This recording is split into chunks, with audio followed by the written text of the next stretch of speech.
mga idol, good morning. Ayan. Umpisa ang bakbakan, gabiyahin naman tayo. Punta Agusan del Sur. Ayan, naglalakad galing sa farm ng ating kapatid.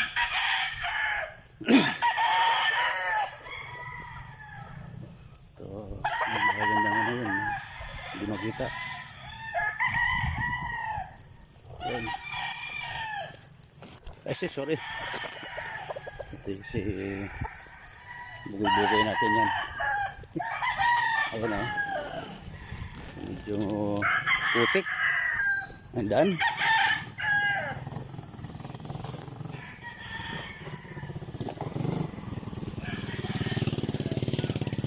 Sanay sila sa ano dito, pagmumotor.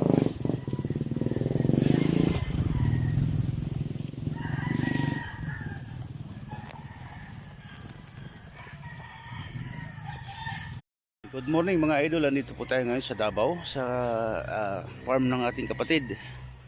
So nagbakasyon po tayo. So mamaya kundi bibiyahe ulit tayo dun sa Agusan del Sur. So nandito tayo sa Davao, sa Biao. Ito yung farm ng ating kapatid. Marami-rami din mga manok niya. So mamaya iano ko sa inyo.